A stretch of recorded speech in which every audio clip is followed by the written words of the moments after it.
Hi! A character in today's story found a couple of black bags at a pile, and when he tried to drag them, he felt something heavy and valuable. So let's read the story and see what was there. Wes Carver knew that exact sound of a house falling behind. It wasn't a crash, it was his steady drip of small failures, an overdue contractor invoice, a furnace that rattled too long, a credit card that stayed near the limit no matter how careful he tried to be. At 75, Wes was still strong, still upright, still the kind of a retired army man who kept his yard trimmed and his handshake firm. But none of that stopped the numbers. His wife was gone 2 years now, and the quiet in the house felt bigger than the rooms. His grandkids didn't call much anymore. Most days it was just Wes, his dog-eared bills, and the stubborn pride that told him to handle it alone. He lived outside Knoxville, Tennessee, in the kind of older neighborhood where people wave but don't ask questions. Wes had pension money, sure, but it didn't stretch the way it used to. A roof repair had turned into a bigger project than a bigger bill, and he'd taken a loan he hated just to keep the place safe.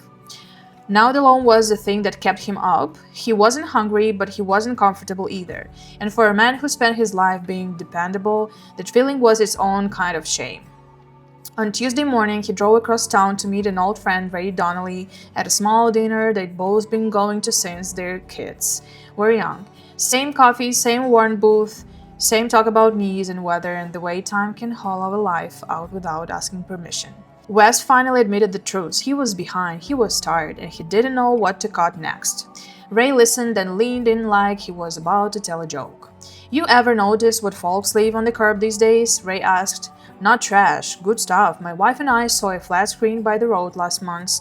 3 pairs of sneakers too. My grandson took one look and said, 'Grandpa, those are real Jordans.' Sold 2 pairs online and paid out car insurance. People throw away money because they don't feel it." Wes snorted like he didn't believe it, but the story stuck to him. Not because he wanted thrills, because he wanted air, a little margin.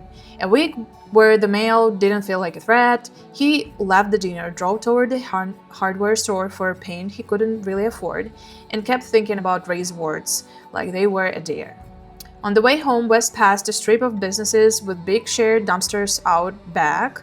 He saw a pile of shoeboxes beside it, and, for a second, he felt ridiculous.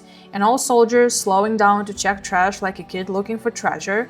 He pulled in anyway, more angry at himself than curious. The boxes were junk. Worn out shoes, torn laces, nothing worth carrying. He shook his head, turned to leave, and then his eyes caught something darker under a layer of cardboard. 2 black duffel bags. Heavy, the kind you don't toss unless you want them gone fast. Wes glanced around, no one nearby, no workers, just the distant sound of traffic and the lazy hum of an AC unit on a rooftop. He told himself to walk away, then he remembered the loan notice in the kitchen drawer and the way his bank balance looked when the contractor payment hit. He pulled the cardboard aside and unzipped the first bag. Metal flesh in the shade, not tools, no scrap, guns, clean, oiled, carefully wrapped, a shotgun with ornate engraving that looked like it belonged in a glass case, not a dumpster, a rifle with a carved stock, another long case with a scope still mounted. Wes's stomach tightened because he knew weapons, and these weren't cheap junk guns. They looked collectible, valuable, the kind of thing people insure, the kind of thing people do not throw away unless something went wrong. Wes zipped the bag shut with the shaking hands, heart pounding the way it hadn't in years. He sat back on his heels and stared at the second duffel, still unopened, like it might bite him. Because this wasn't curbside luck anymore, this was a problem that might also be the only chance he left. Wes didn't stand there debating like a movie character. His body made the decision before his pride could argue. He zipped both duffel shut, slid them into the trunk of his old sedan, and drove home on back streets, hands tied on the wheel. He kept telling himself the same thing. If this is stolen, it's poison, it's abandoned, it's a miracle. Either way, a 75-year-old man alone had no business sitting in a parking lot with it. In his garage, he opened the second bag and felt the floor drop out under him. More engraved pieces, padded cases, old-style boxes, and a small leather pouch with loose cartridges. No loose pistol, just ammunition like someone grabbed what mattered and dumped what didn't. Wes knew enough about firearms to recognize the difference between Grandpa's hunting rifle and collectible high-dollar items. These look like the kind of collection people brag about at shows, the kind that ends up in glass cases, not trash. He pictured his contractor's invoice on the kitchen counter and the banking notice that said final reminder. Then he pictured a deputy standing on his porch asking questions he couldn't answer, his stomach churned in both directions.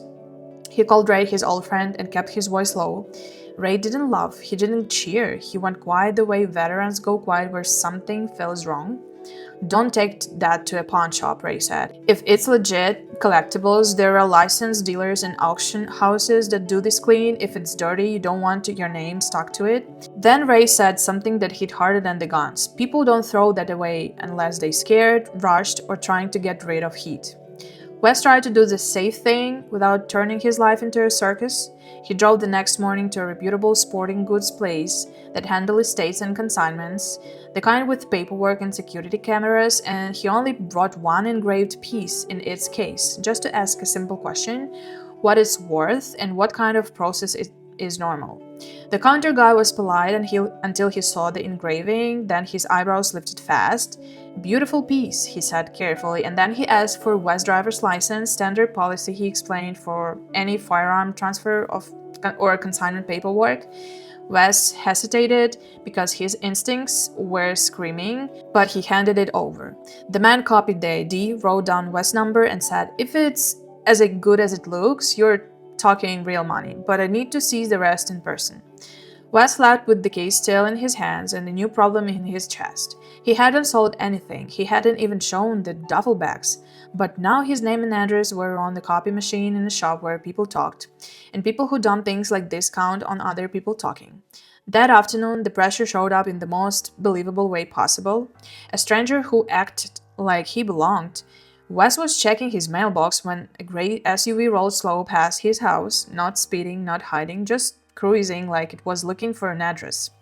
It didn't stop, it didn't have to. 10 minutes later, a man in a plain work shirt walked up the driveway with a friendly smile and a lie ready. "Hey, sir," he said, holding up a business card. "I buy old collections, guns, knives, military stuff. Folks around here said you might have something." Wes stared at the card. No company name, just a first name, Dale, and a phone number. Wes felt cold behind his ribs. Nobody around here knew anything. He hadn't told neighbors, he hadn't posted online. The only place he'd shown a piece and handed over his ID was the sporting goods counter. The man's smile didn't change, but his eyes stayed fixed on Wes's garage door like he was trying to see through it. "I don't have anything," Wes said, steady as he could. Dale shrugged like it didn't matter. "If you come across something," he said, still smiling, "don't take it to places then ask you questions. Some things are better handled private." He left the card on Wes's porch rail like a tip, then walked back to SUV without looking over his shoulder. Wes picked up the card with 2 fingers and went inside, heart pounding. He sat at his kitchen table with the contractor invoice on the side and Dale's card on the other, and he realized the cliff he was standing off. If he turned this in, he might lose the only chance he had to fix his life before it was too late. If he sold it wrong way, he could invite the kind of trouble an old man can't outrun. And then his phone buzzed with the text from an unknown number, short, calm, and certain. "You found what wasn't yours. We can do this easy." Wes didn't answer the text. He sat at the kitchen table until the coffee went cold, then did the hardest thing for a proud old soldier. He asked for help. Not from the guy with the business card and not from the stranger who wanted a quick deal. He called Ray. And Ray brought in a man he trusted, Cliff Mercer, a retired Marine who now worked with the licensed estate auction company. Cliff didn't act impressed, he acted careful.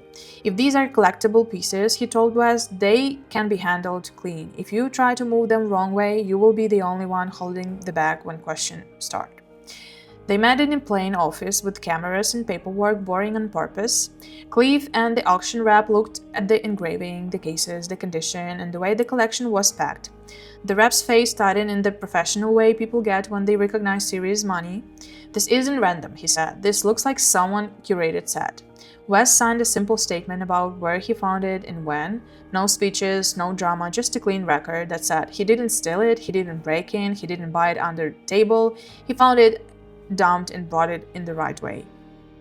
Cleve handled the pressure next. He took the business card, the unknown text number, and sent one message back that ended the phishing. Not a threat, just a line that made predators lose interest. These properties being processed through a licensed auction and attorney.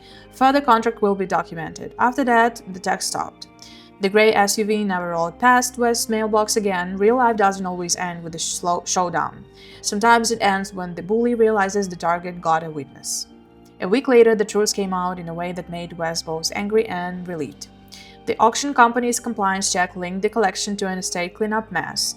An older collector had passed, contractors had been hired, and several cases were reported missing without enough proof to pin it on anyone. Somebody panicked when the net tightened and dumped the hottest pieces where they thought no one would connect them back.